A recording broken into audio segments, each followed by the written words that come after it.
અમરેલીમાં રાષ્ટ્રવિરોધી પ્રવૃત્તિઓના આરોપીઓ પર 100 કલાકનું મેગા ચેકિંગ ઓપરેશન.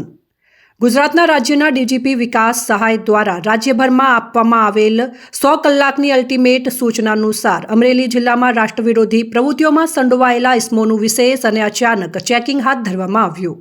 આ અભિયાન અંતર્ગત અમરેલી જિલ્લાના પોલીસ અધિક્ષક સંજય ખરાતના માર્ગદર્શન હેઠળ એસઓજીના પીઆઈ આરડી ચૌધરી તથા સીટીપીઆઈ ડીકે વાઘેલાની ટીમોએ ખાસ ચેકિંગ ઓપરેશન ચલાવ્યું હતું. તાજેતરમાં એટીએસ દ્વારા રાજ્યમાં રાષ્ટ્રવિરોધી પ્રવૃત્તિઓમાં સંડોવાયેલા આરોપીઓને ઝડપી પાડવાની કાર્યવાહી બાદ ડીજીપી દ્વારા રાજ્યના તમામ જિલ્લાઓને છેલ્લા 30 વર્ષમાં નોંધાયેલા આવા તમામ કેસોના આરોપીઓનું ચેકિંગ કરવા સૂચના આપવામાં આવી હતી.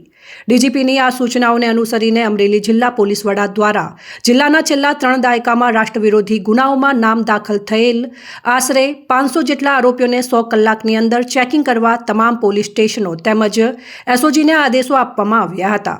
આ અનુસંધાને જિલ્લાના તમામ પોલીસ સ્ટેશન તથા એસઓજીની ટીમોએ સક્રિય થઈને સંડોવાયેલા તમામ આરોપીઓનું સ્થળ પર જઈને ચેકિંગ હાથ ધર્યું. જિલ્લાભરમાં આ કામગીરી સતત અને ગતિમાન રીતે ચાલી રહી છે.